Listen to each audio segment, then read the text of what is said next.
By September, the epidemic had subsided, and the princes returned to Antioch. On the 11th, they gathered to compose a letter to Pope Urban, informing him of Antioch's capture and reporting the death of his legate. Recognizing the need for a central authority to settle internal disputes, they urged the Pope to come to the east himself. They emphasized that Antioch was a see established by St. Peter, and as his successor, the Pope should be enthroned there. They also encouraged him to visit Jerusalem. The princes were willing to delay their advance into Palestine until he arrived. Bohemond's name appeared first on the list of signatories, and it is likely that the letter was drafted by his staff. The absence of Adhemar was felt strongly. It was reflected in the dismissal of Patriarch John's claims and a hostile tone toward local Christian groups, who were labeled as heretics. The Crusaders probably did not truly expect the Pope to make the journey himself, but the request allowed them to delay making any final decisions about Antioch's future. It was anticipated that the Pope would instead send a legate who could take on the responsibility for resolving the matter. By that point, it was becoming evident that the Byzantine emperor would not be moving into Syria that season. His retreat from Philomelium may have already been known. Conditions among the army's soldiers and pilgrims were dire. Fighting in the region had prevented the harvest of crops on the plains around Antioch, and food remained scarce. To secure supplies, Raymond began planning a raid into Muslim territory. Before choosing a target, he received an invitation from Godfrey to join a campaign against the town of Azaz, situated on the main route between Edessa, Toulouse, and Antioch. Azaz. Emir Omar was rebelling against his overlord Ridwan of Aleppo, who was preparing to retaliate. One of Omar's generals had captured him, then fallen in love with a Frankish woman, the widow of a knight from Lorraine. Acting on her suggestion, Omar reached out to Godfrey for assistance. Godfrey accepted eagerly as he found it undesirable. For Ridwan to control Azaz, Raymond agreed to take part, but insisted on receiving Omar's son as a hostage. Baldwin also sent troops from Hessus as the Christian forces advanced. Ridwan withdrew from Azaz. Omar retained control of the town and pledged his allegiance to Godfrey. Raymond was able to gather food from the surrounding area but suffered significant losses to Turkish ambushes on the way back. The campaign demonstrated that Muslim leaders were now willing to seek support from the Franks in their own disputes, and that, in turn, the Franks were increasingly open to accepting Muslim vassals, showing a shift in their once uncompromising religious stance. In October, despite Peter Bartholomew's claim that St. Andrew had once again called for an immediate march to Jerusalem, Raymond launched another expedition to gather supplies. He had already taken control of Rugia, a town on the Orontes River about 30 miles from Antioch. From there, he moved against Al-Bara, a small town to the southeast. The residents of Al-Bara, all Muslims, surrendered, but were either killed or sold as slaves in Antioch. The town was then resettled with Christians, and its mosque was transformed into a church. Raymond's troops were pleased when he appointed one of his priests, Peter of Narbonne, as the town's bishop. This decision was made only because Al-Bara had no existing Orthodox bishopric. At that time, no one yet imagined a formal division between the Greek and Latin churches that would require parallel ecclesiastical hierarchies. Although Peter was a Latin cleric, he was consecrated by John, the Greek patriarch of Antioch. Even so, his appointment marked the beginning of a Latin church presence in the East. It also emboldened crusaders like Peter Bartholomew, who now pushed more strongly for replacing the local Greek clergy with Latin ones. After Kerboga's defeat, the princes had pledged to begin their journey to Jerusalem in November. On the 1st of that month, they began gathering in Antioch to discuss their next steps. Raymond arrived from Al-Bara, where most of his forces were still stationed.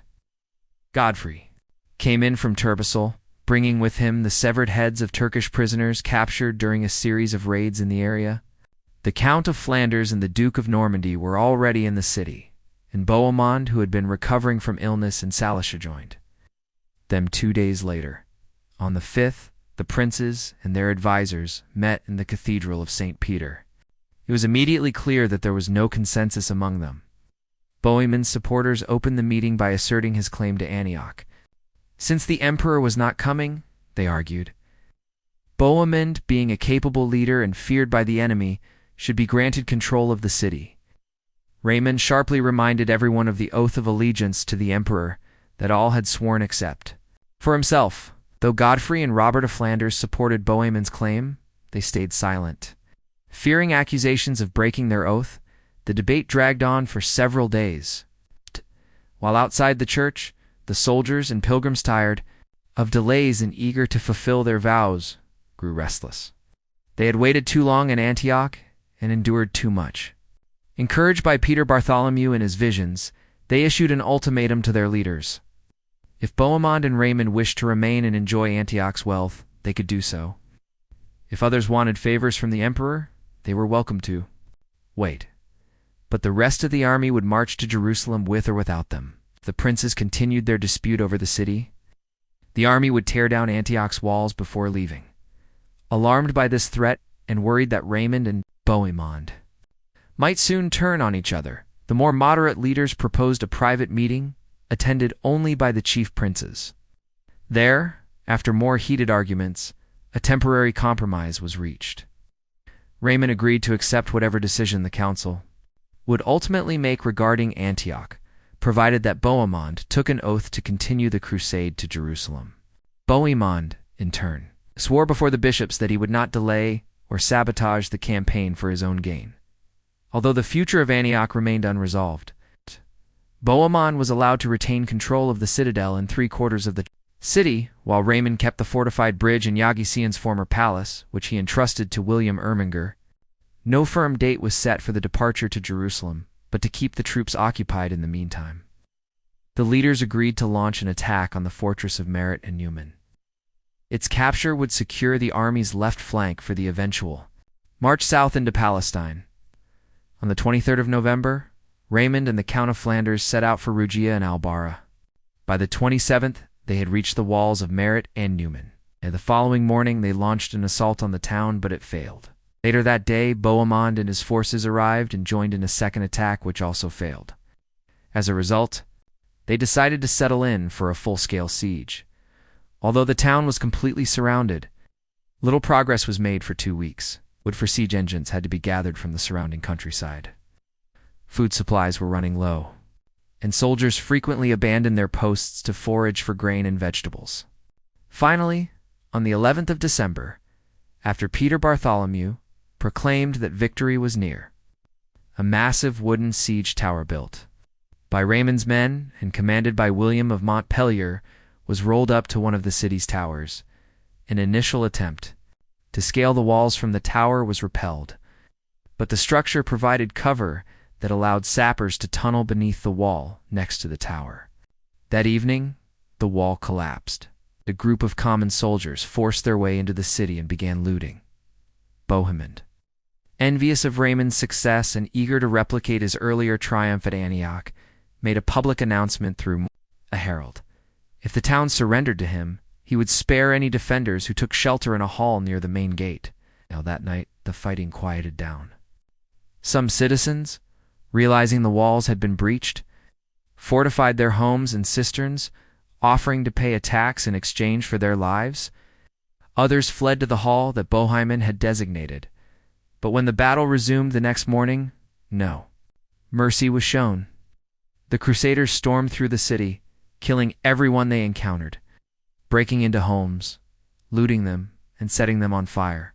Even those who had trusted Bohemond's promise were not spared. Men were slaughtered, while women and children were taken and sold into slavery. Throughout the siege, cooperation between Bohemond's and Raymond's forces had been strained. Now, with Bohemond's deceit allowing him to seize most of the plundered, despite Raymond's troops being the ones who had actually taken the city, the rivalry between the southern French and the Normans reignited. Raymond claimed the town and wanted to place it under the authority of the Bishop of Albara. Bohemond refused to withdraw his men unless Raymond gave up his portion of Antioch. In retaliation, Bohemond began openly questioning the legitimacy of Peter Bartholomew's visions. Meanwhile, discontent was spreading throughout the army. Raymond's troops, in particular, were eager to resume the march to Jerusalem. Around Christmas, representatives of the soldiers approached Raymond and told him that if he took charge of the expedition, the army would recognize him as the overall leader of the crusade. Feeling he couldn't turn down such an offer, Raymond left an-Numan a few days later for Rugia, declaring that the march to Palestine was about to begin. In response, Bohemond returned to Antioch, and control of an-Numan was handed over to the Bishop of Albarra. However, despite his public declaration, Raymond hesitated. He was unwilling to head south, while Bohemond still held Antioch. Sensing that the longer Raymond delayed, the more restless his troops became, and knowing that the emperor would not be crossing Asia Minor during the winter, Bohemond proposed delaying the expedition until Easter. In an effort to resolve the leadership question once and for all, Raymond summoned all the princes to Rugia there. He tried to secure their support by offering them bribes, with each offer likely matching the power and influence of the recipient. He promised 10,000 sous to Godfrey and to Robert of Normandy, 6,000 to Robert of Flanders, 5,000 to Tancred, and smaller amounts to the lesser lords. Bohemond, notably, received nothing. Raymond hoped this would allow him to emerge as the undisputed leader of the crusade and thereby keep Bohemond in check. But his proposal was met with indifference. While the princes deliberated in Rugia, the army still stationed at an-Numan took matters into their own hands. They were starving. The surrounding area had been stripped of resources, and some turned to cannibalism as the only means of survival. Even the Turks were astonished by the Crusaders' endurance under such grim conditions. As the chronicler Raymond of Aguilar's later remarked with regret, "We knew of this too late to profit by it." The Bishop of Orange, who held sway over many of the provincial soldiers, died from the hardships. Finally, despite the protests of the Bishop of Albarra, the troops resolved to force Raymond's hand. They began to tear down the walls of an-Numan. Upon hearing the news, Raymond rushed back to the town, but he understood that the time for delay had ended. On the 13th of January, 1099, Raymond and his troops departed from an-Numan to resume the crusade. As a symbol of his role as a pilgrim leader, Raymond walked barefoot. To make it clear there would be no return, the town was set ablaze as they left. All of Raymond's vassals accompanied him. The Bishop of Albarra and Raymond Pilat, Lord of Telmanas, abandoned their towns to march with him. Even the garrison he had stationed in Antioch under William Irminger, unable to resist Bohemond's pressure, left their post and hurried to rejoin him among the other princes. Robert of Normandy immediately moved to support Raymond, joined by Tancred, likely sent by Bohemond to protect Norman Italian interests in the campaign. Godfrey of Lorraine and Robert of Flanders hesitated for nearly a month, but growing pressure from their followers eventually compelled them to join the march. Baldwin and Bohemond, however, remained behind in the territories they had seized. In this way, the ongoing conflict between the two major princes appeared to reach a resolution. Raymond emerged as the uncontested leader of the crusade. Bohemond held firm control over Antioch. When Stephen of Blois wrote to his wife from Nicaea, expressing concern that the crusade might be delayed at Antioch. He could never have imagined how long that delay would actually last. 15 months had passed since the Crusaders first reached the city's walls. During that time, the political landscape in the Muslim world had shifted significantly. Like the Byzantines, the Fatimids of Egypt had recovered from the initial shock of the Turkish advance, even before the crusade began. Also like the Byzantines, they hoped to use the crusade to strengthen their position. The true power in Egypt was Shahnshah al-Afdal, who had succeeded his father Bader al-Jamali, an Armenian convertes vizier to the young Caliph Must Lalid al-Afdal, had sent an embassy to the Crusader camp at Antioch, but the talks led nowhere. While some Frankish envoys returned with the delegation to Cairo, it became clear that they had no authority to discuss an alliance. The Crusaders had no interest in helping the Egyptians reclaim Palestine. Instead, they intended to seize Jerusalem for themselves, realizing the opportunity created by the ongoing conflict in northern Syria and learning of Carboga's defeat at Antioch, which left the Turks across Asia too weak to respond. Lafdel launched an invasion of Palestine. At that time, the region was controlled by the sons of Ortok, Sokman, and Ilghazi, who acknowledged the authority of Dukak of Damascus. As Alafdel's forces approached, Sokhman and Ilghazi withdrew behind Jerusalem's formidable defenses, hoping that their strong fortifications and the fighting skill of their Turkoman troops would hold out until reinforcements arrived. They knew Dukak could not help them immediately. Alafdel brought with him a modern siege army, including 40 mangonels. Despite fierce resistance, the siege lasted 40 days before the walls were battered enough to force a surrender. The Ordokiyas were allowed to retreat with their forces to Damascus and eventually rejoin their relatives in the region around Diyarbakir. The Egyptians then took control of all of Palestine and by autumn had pushed their frontier north to the Dog River Pass, just above Beirut. During this time, they also set about reinforcing the defenses of Jerusalem. Meanwhile, in northern Syria, many local Arab rulers were pleased to see Turkish dominance collapse and were willing to negotiate with the Franks. Even Ridwan's father-in-law, the emir of Hama, and the emir of Homs, both of whom had fought loyally for Kirboug, abandoned plans to resist the Crusaders. Most significant to the Crusaders, however, was the position of two major Arab dynasties, the Munkidites of Shezar and the Banu Emor of Tripoli. The Munkidites controlled the territory between the Orontes River and the Mediterranean coast.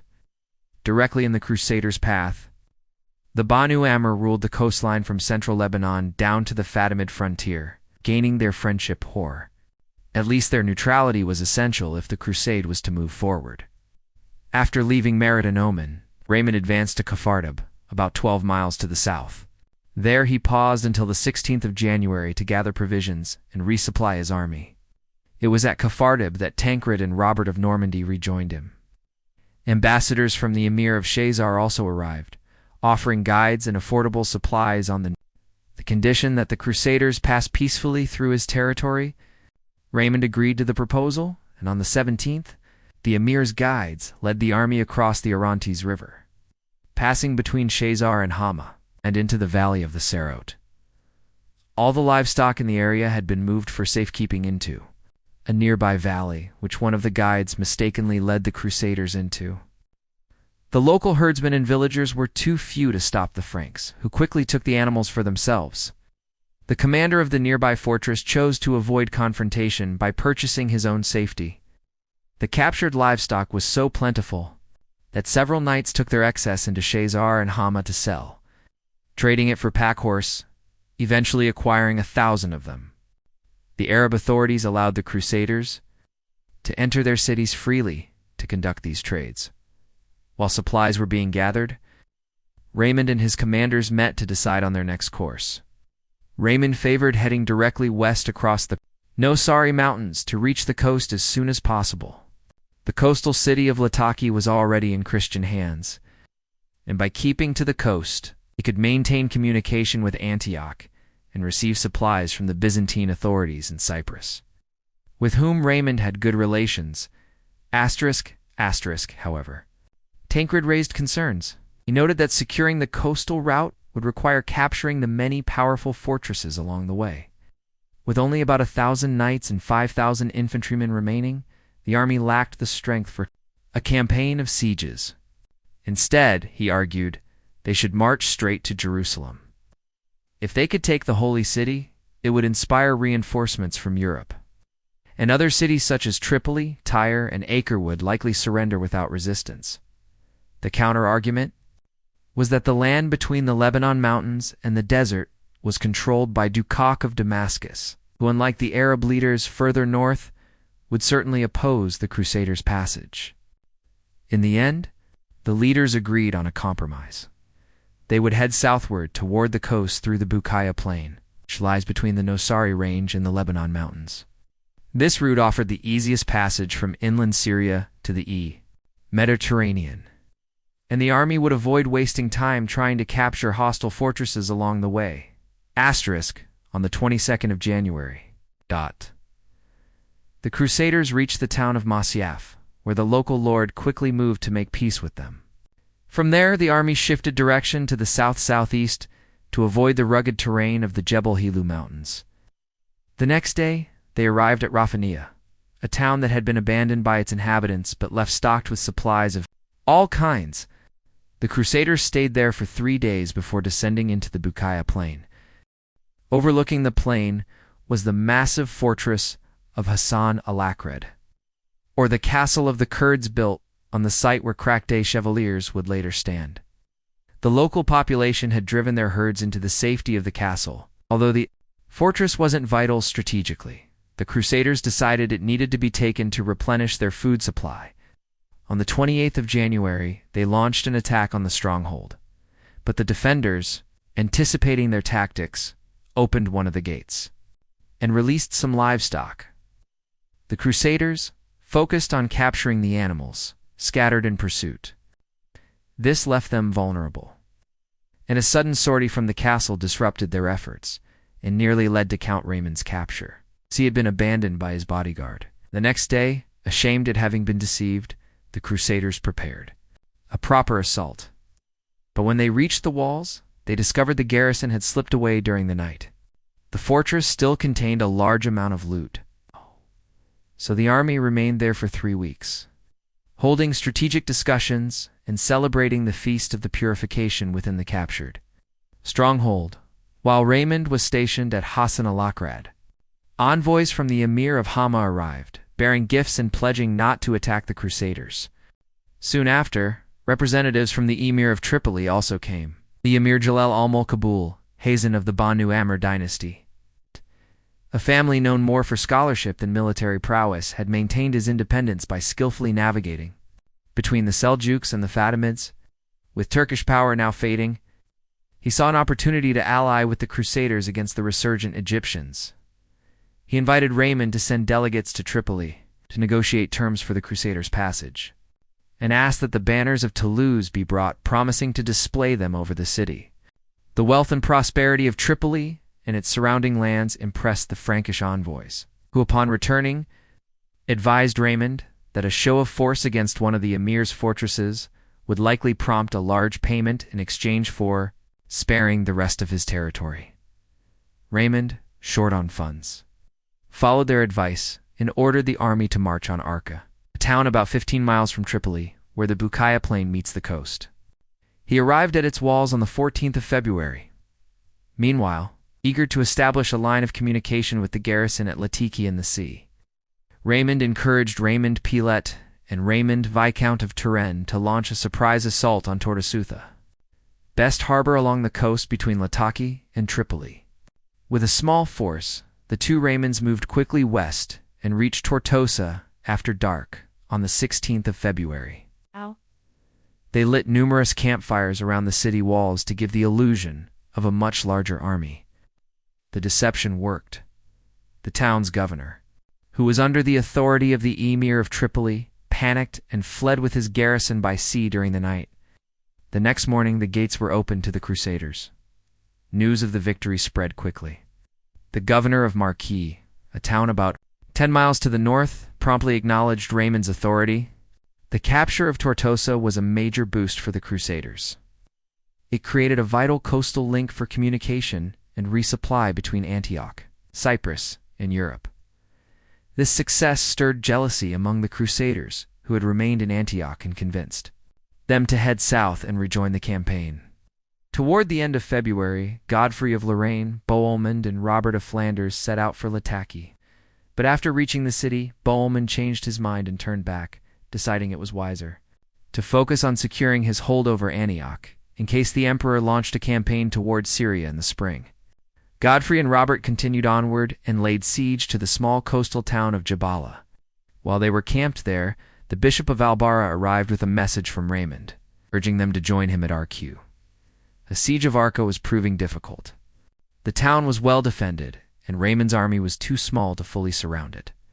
Tancred's earlier warning that the Crusaders were too weak to attempt sieges was proving accurate. Still, once the siege had begun, Raymond could not afford to abandon it without appearing weak. He feared that if the emir of Tripoli saw the Crusaders falter, he might turn openly hostile. In truth, the soldiers may not have been particularly eager to press the siege. The surrounding countryside was fertile, supplies were now arriving through Tortosa, and life in the camp was relatively comfortable. After all the hardships they had endured, the troops welcomed a period of rest. In early March, a rumor spread that a Muslim army led personally by the Caliph of Baghdad, was on its way to relieve Arca, although the rumor turned out to be false. It alarmed Raymond enough to call urgently for reinforcements. Upon receiving the message, Godfrey and Robert negotiated a truce with the emir of Jabala, who accepted their authority and then hurried south to Arca. Upon their arrival, they launched an attack on the outskirts of Tripoli and carried out several successful raids in the Bukaya. Capturing livestock of all kinds, including camels, Raymond soon came to regret the arrival of his fellow leaders. For 2 months he had been recognized as the head of the crusade. Evan Tancred had acknowledged his authority in exchange for a payment of 5,000 sous. But now, having called on his rivals for assistance, his position was weakened. Tancred, whose earlier advice had been ignored, left Raymond's side and joined Godfrey's camp, claiming he had not been paid fairly. The two Roberts of Normandy and Flanders also showed little interest in recognizing Raymond's leadership. When Raymond tried to assert his authority, it only stirred resentment, and tensions broke out. The soldiers, seeing their leaders in conflict, followed their example and refused to cooperate with one another. The situation became even more complicated in early April with the arrival of letters from the Byzantine Emperor Alexius. He informed the Crusaders that he was ready to march to Syria, and if they waited until the end of June, he would join them by St. John's Day and personally lead the campaign into Palestine. Raymond wanted to accept the offer. As the emperor's loyal ally, he hoped imperial support would help him regain control over the crusading army.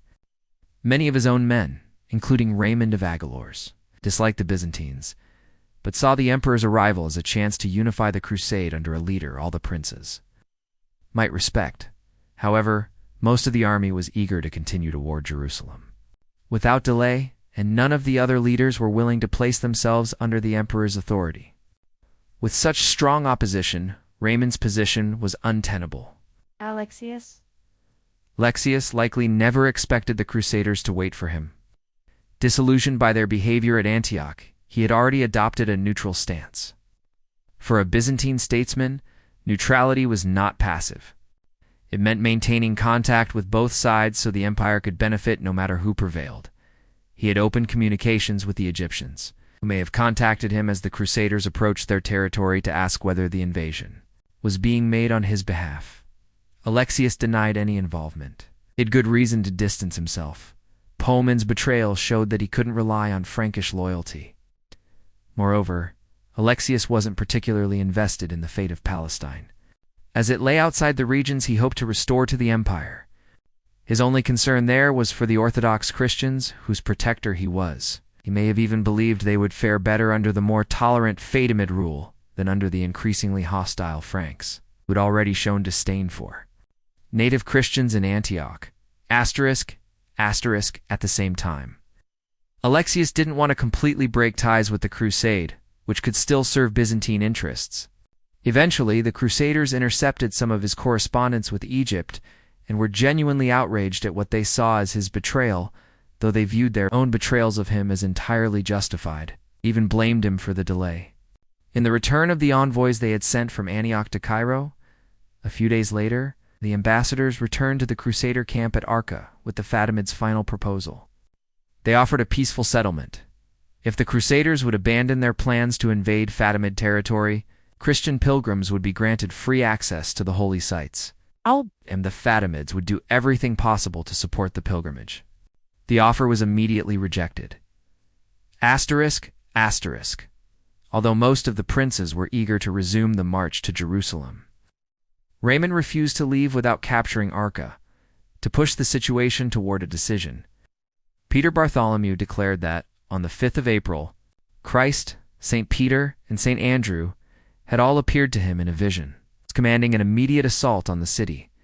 By this time, much of the army had grown weary of Peter's visions, suspecting they were being used by Raymond for political gain. A group of northern Frenchmen, led by Arnulf of Rochechaplin to Robert of Normandy, expressed their doubts. Even questioning the authenticity of the Holy Lance, they pointed out that Adhemar of Lepuy had never fully accepted it. In response, the Provencal faction rallied around Peter. Stephen of Valence reminded everyone of his earlier vision at Antioch. Raymond of Aguilar shared how he had kissed the lance while it was still buried in the ground. Another priest, Peter, Desiderius, claimed that the late Bishop Adhemar had appeared to him in a vision, warning that his doubts had condemned him to hell. Everard, another cleric, said that during a trip to Tripoli amid the siege of Antioch, a Syrian had told him of a vision in which St. Mark spoke of the lance. The Bishop of Apt, once a skeptic, reported a vision that had changed his mind. Bertrand of Lepuy, who had served with Adhemar, claimed that both the bishop and his standard-bearer had appeared to him and confirmed the lance's authenticity. Faced with this wave of testimony, Arnulf reluctantly admitted he had been convinced. But many of his allies still doubted the entire story. Finally, in a burst of anger, Peter Bartholomew demanded to prove the truth of his visions by undergoing the ordeal of fire. Whatever the actual origin of his claims, it was clear that he now truly believed in his divine inspiration. The ordeal took place on Good Friday, the 8th of April. 2 piles of logs, blessed by the bishops, were stacked in a narrow passage and set on fire. Peter Bartholomew, dressed only in a tunic and carrying the holy lance, ran quickly through the flames. He emerged terribly burned and would have collapsed back into the fire had Raymond Pilet not caught him. He survived in agony for 12 more days before dying from his injuries. The ordeal discredited the lance entirely except among the Provencals, who insisted that Peter had passed through the fire unharmed, but had been pushed back into the flames by the eager crowd trying to touch his sacred tunic. Count Raymond, however, continued to venerate the lance and kept it reverently in his chapel.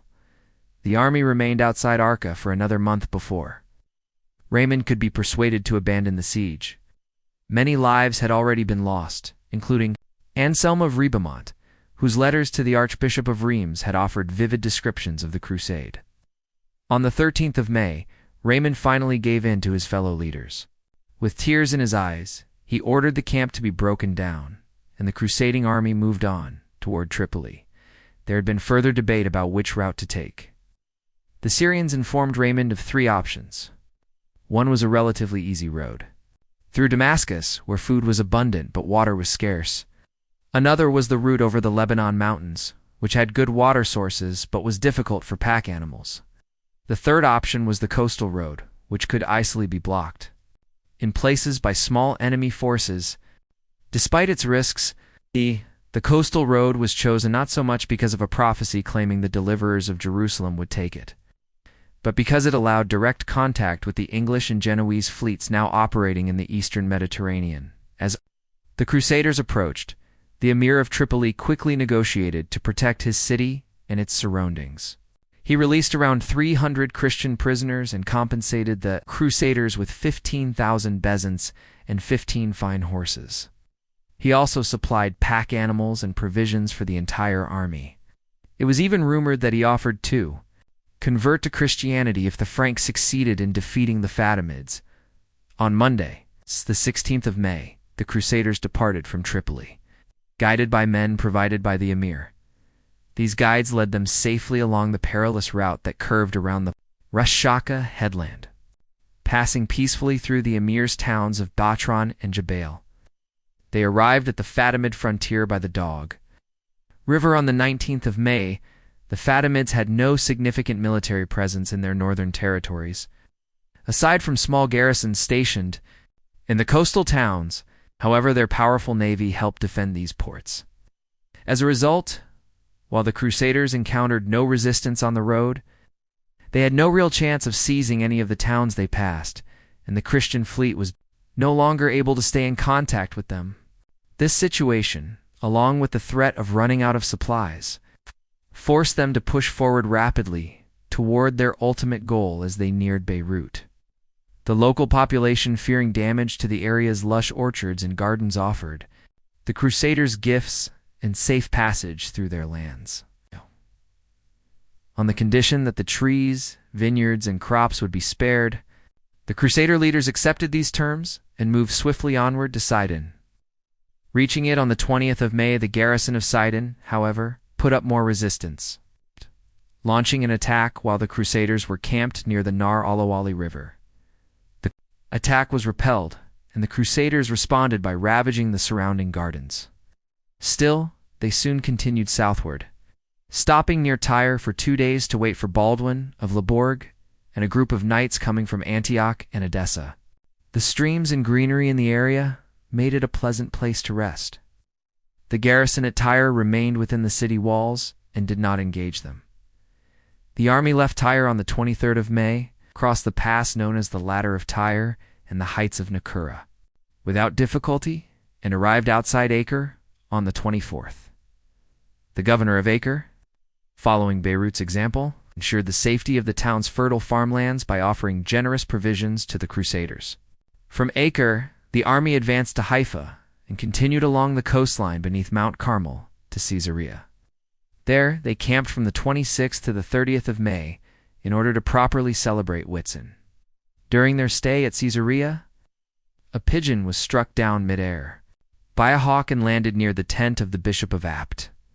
Upon inspection, it turned out to be a messenger bird carrying a letter from the governor of Acre, urging the Muslims of Palestine to rise up against the approaching Crusaders. When the Crusaders resumed their march, they followed the coastline only as far as Arsef. From there, they turned inland and arrived outside the town of Ramla on 3 June. Unlike most towns in Palestine, Ramla was a Muslim settlement. Before the Turkish invasions, it had been the administrative capital of the region, but it had since declined. The arrival of the Crusaders alarmed the inhabitants. With only a small garrison for defense and no hope of aid from the Egyptian navy since they were too far from the coast, the townspeople fled southwest in a mass exodus. But not before they destroyed the Church of St. George in the nearby ruined village of Lida as an act of defiance. When Robert of Flanders and Gaston of Bern arrived at the head of the crusading army, they found Ramla completely deserted. The streets were empty and the houses abandoned. The Crusaders were thrilled to have taken a Muslim town in the heart of the Holy Land. They immediately pledged to rebuild the sanctuary of St. George and to establish Ramla and Lida as a lordship, dedicated to the saint. They also decided to create a new diocese there, with a bishop who would govern the town. A Norman priest, Robert of Rouen, was appointed as bishop. Like in Albara, this wasn't a case of replacing a Greek bishop with a Latin winet, was the founding of a new bishopric in former Muslim territory. The decision reflected the growing sentiment among the Crusaders that conquered land should be given to the church. Robert remained in Ramla with a small garrison to protect him. Meanwhile, the Crusader leaders debated their next move.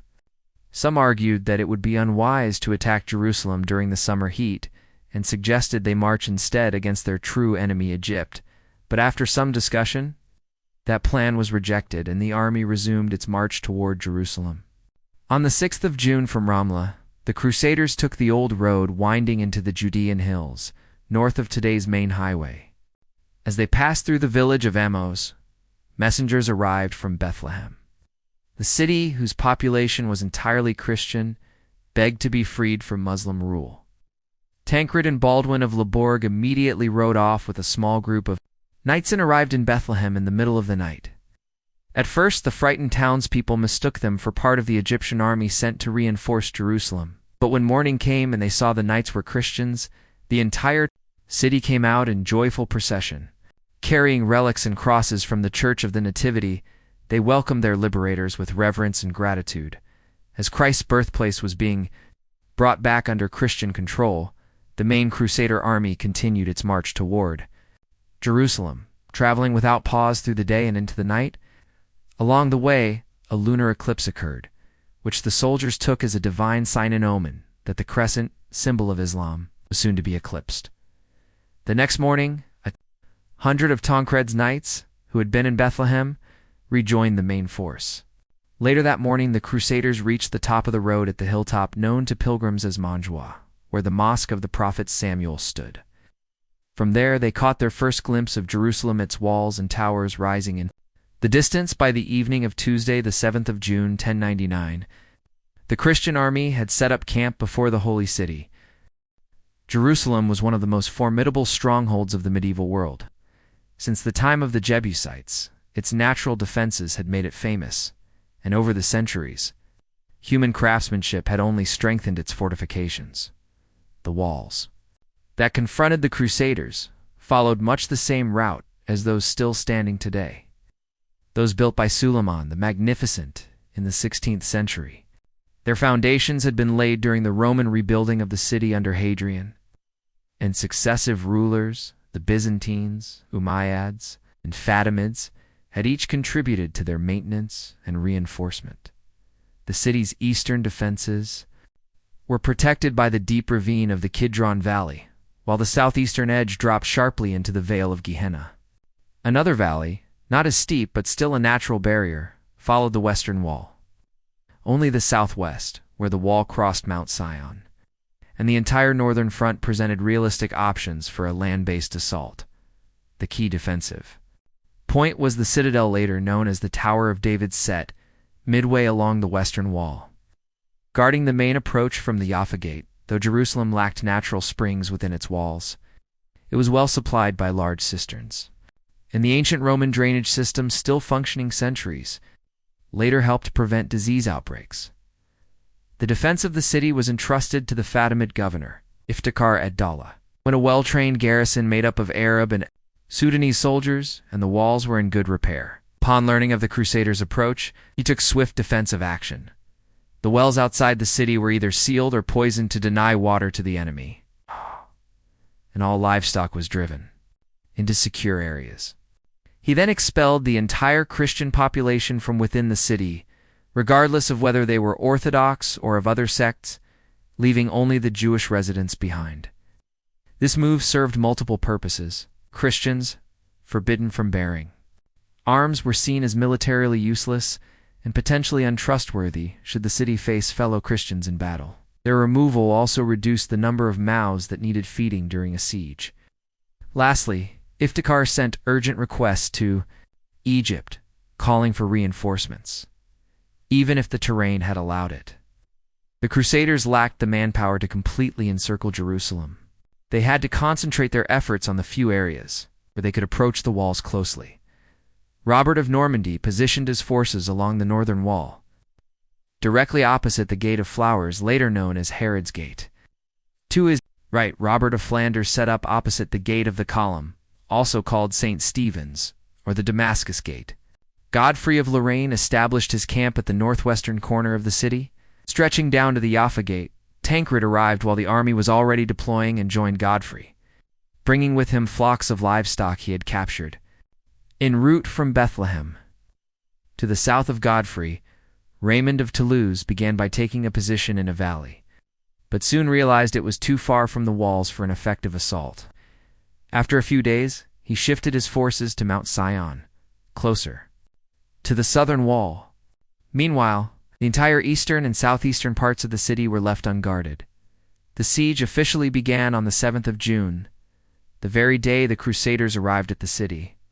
But it quickly became clear that time was working in favor of the defenders. The Fatimid governor, Iftikhar ad-Dawla, had ample supplies of both food and water. His troops were well armed and used innovative methods to strengthen the city's defenses, including reinforcing towers with sacks filled with cotton and hay, which helped absorb the impact of the Crusaders' siege engines. Iftikh's main advantage, however, was time. If he could hold out until reinforcements from Egypt arrived, the Crusaders would be doomed.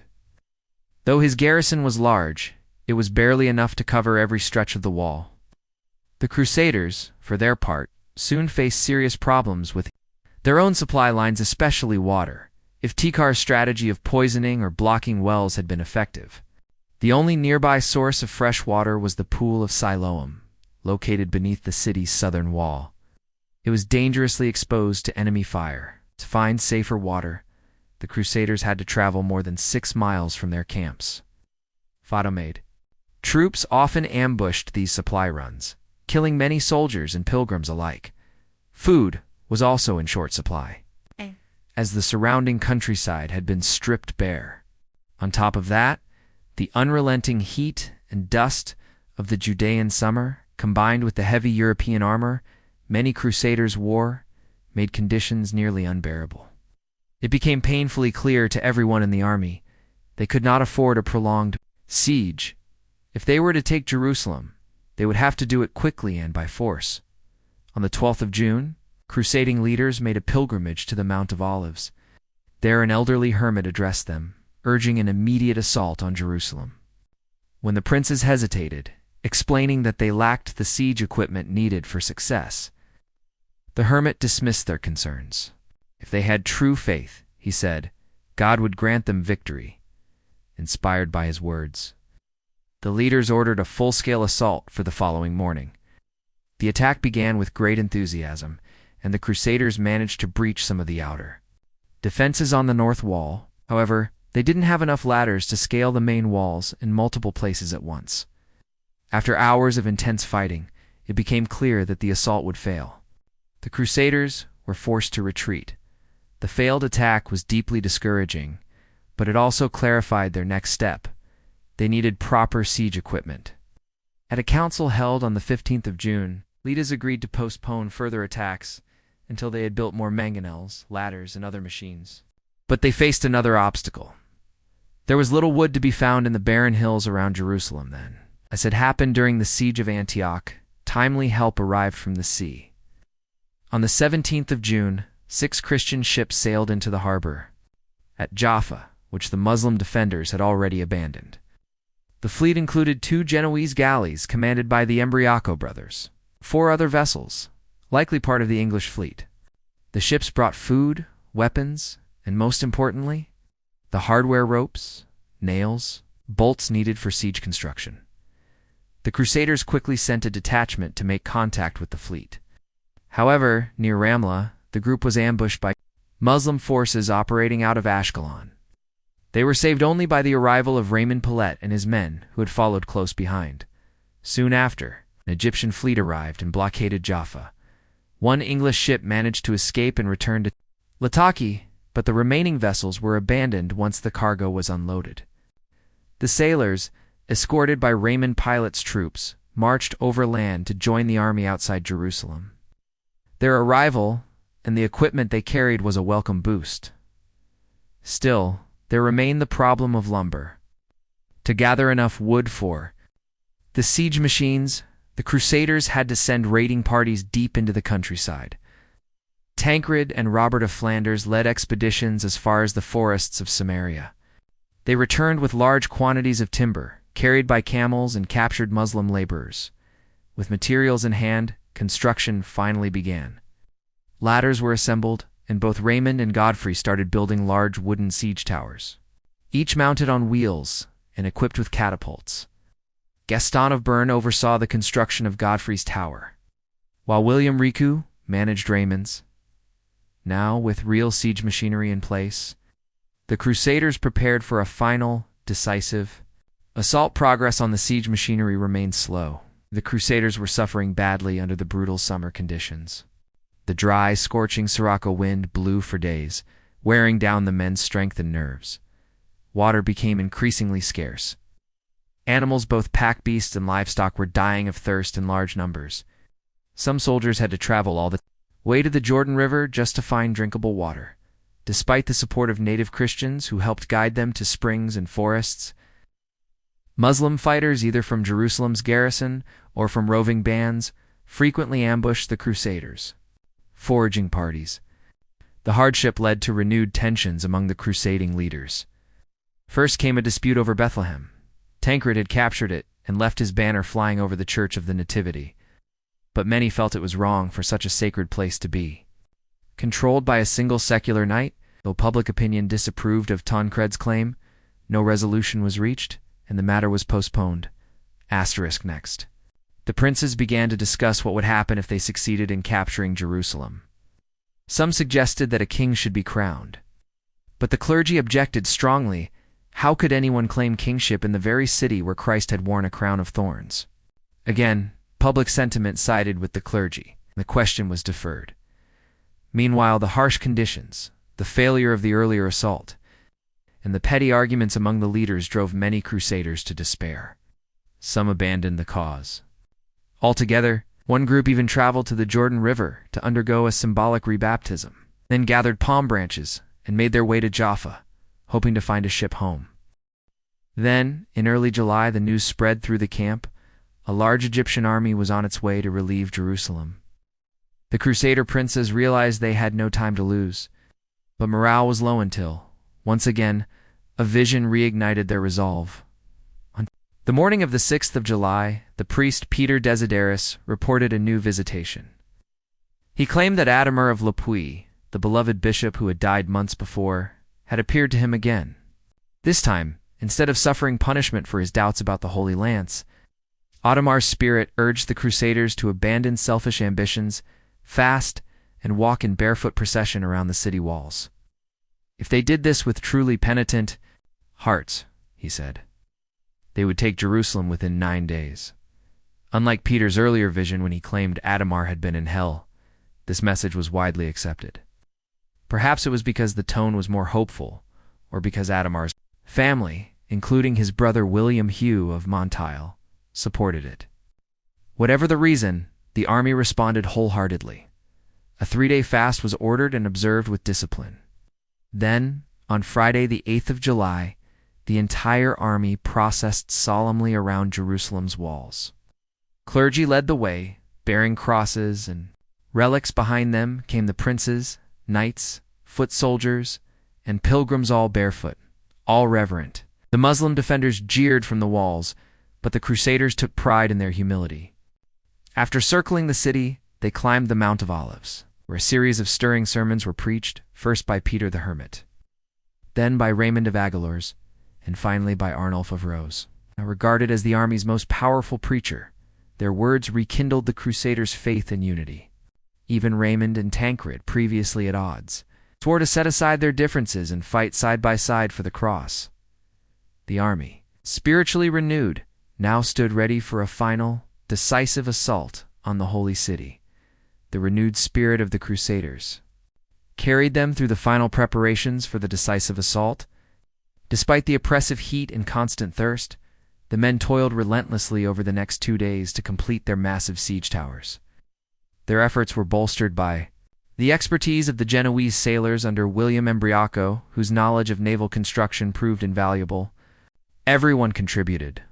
Old men, women, and even the sick helped to prepare hides of oxen and camels, sewing and nailing them over the exposed parts of the wooden structures to guard against the deadly Greek fire that the defenders of Jerusalem were known to hurl. By the 10th of July, the siege towers were complete.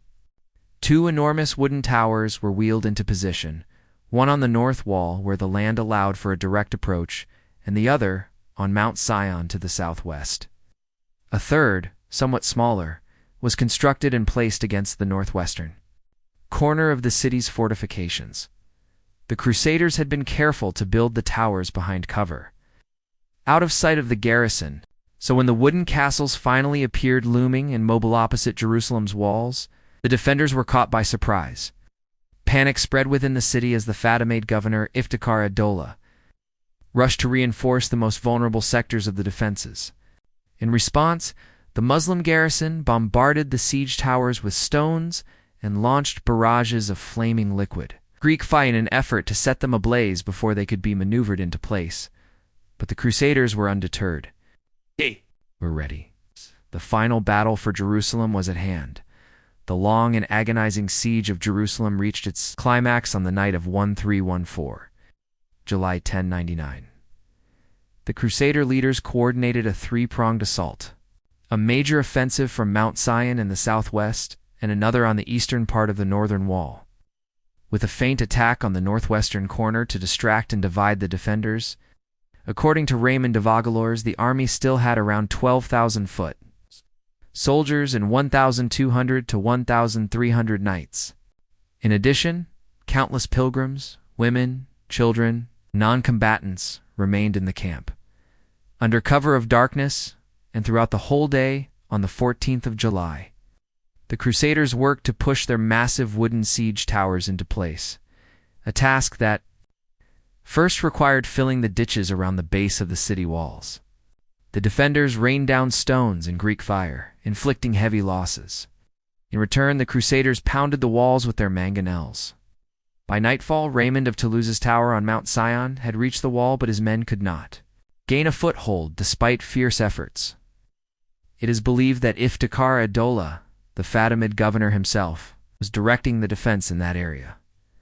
The next morning, the 15th of July, the breakthrough came. Godfrey of Bouillon's tower reached the wall near what is now Herod's Gate. Godfrey and his brother, Eustace, commanded from its upper level. Around midday, their men succeeded in lowering a bridge from the tower to the wall, and 2 Flemish knights, Litold and Gilbert of Tournai, were the first to cross. More Lotharingian knights followed. And soon Godfrey himself stood on the ramparts. With a breach made, scaling ladders were used to bring up more troops. Godfrey ordered the nearby gate of the column Damascus Gate opened, and the full Crusader force poured in. Tancred and his men followed closely and quickly drove deep into the city, where fleeing defenders and civilians sought shelter in the Haram al-Shref, the sacred Temple Mount area. Some tried to take refuge in the Al-Aqsa Mosque, hoping to fortify it, but Tancred and his knights stormed the area before any defenses could be organized. The defenders surrendered and offered ransom. Tancred accepted, raising his banner over the mosque, but not before desecrating and pillaging the Dome of the Rock. Meanwhile, chaos engulfed the rest of the city, as defenders and civilians retreated south. The remaining resistance coalesced around the Tower of David, where Iftikhar still held out.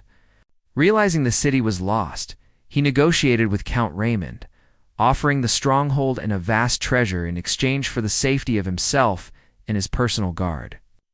Raymond accepted. The Tower of David was handed over, and Iftikhar was allowed to leave the city in peace, joining the garrison at Ascalon by afternoon on the 15th of July, 1099. After centuries of changing hands and months of excruciating struggle, Jerusalem had fallen to the Crusaders. Asterisk, the conquest of Jerusalem on the 15th of July, 1099, ended in one of the bloodiest massacres of the medieval period. With the city's defenses broken and resistance collapsed, the Crusaders, driven by months of hardship, religious fervor, and a sense of divine vindication, leashed a wave of slaughter across the city. No distinction was made between combatants and civilians. Men, women, and children were cut down in the streets, in their homes, and in the mosques, even the Al-Aqsa Mosque, where Tancred had accepted the surrender of a group of Muslim refugees and placed his banner for protection, did not escape. Early on the morning after the city's fall, a group of Crusaders forced their way into the mosque and killed everyone inside. When Raymond of Aguilars visited the site later that day, he described having to wade through blood up to his knees. The Jews of Jerusalem, who had taken refuge in their synagogue, met a similar fate. Accused of aiding the Muslims during the defense, they were shown no mercy. The building was set alight, and all those inside perished in the flames. The scale of the massacre shocked the world. Though the exact number of victims is unknown, it effectively emptied Jerusalem of its Muslim and Jewish population. Even many Christian observers were appalled, among Muslims who might previously have viewed the Crusaders as just another foreign political force. This act cemented the view that the Franks were fanatical enemies of Islam. The massacre became a deep wound in Muslim memory and a turning point, rekindling Islamic resistance and unity in the face of Latin Christian expansion. For generations afterward, it stood as the ultimate obstacle to any effort at peaceful coexistence or cooperation. Once the killing ended, Crusader princes and leaders made their way through the desolate Christian quarter, now silent after. Iftikhar's earlier expulsion of its population to give thanks in the Church of the Holy Sepulchre, the sacred site of Christ's burial and resurrection, there they gave solemn thanks for their victory. Asterisk, on the 17th of July, just 2 days after the fall of the city, the Crusades' leaders gathered to appoint a ruler for Jerusalem, the man most of them would have chosen. However, Bishop Ademar of Lipui, spiritual leader of the crusade, was dead. Many soldiers claimed that they had seen him fighting beside them during the final assault, believing that he had returned in spirit to witness the culmination of the holy mission he had led.